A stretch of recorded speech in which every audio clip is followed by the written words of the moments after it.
বন্ধুসকল এটাক চিনি পায় না আপোনালোকে চাওকচোন মাছ ৰখা এইটো তাৰমানে জালত বজি আছিল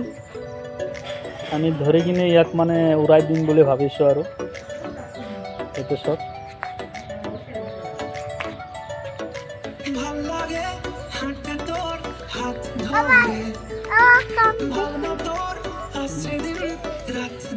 এইটো মাছ ৰখা দেউৰাই দিছোঁ তাৰমানে ভিজি গৈছেতো সেইকাৰণে মানে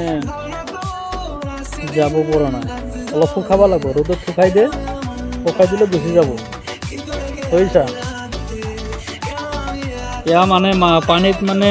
হৈ গৈছে কাৰণে উৰিব পৰা নাই এতিয়া আমি ৰ'দৰ মাজত শুকাম ৰ'দত শুকোৱাৰ পিছত আপনা আপুনি উৰি যাব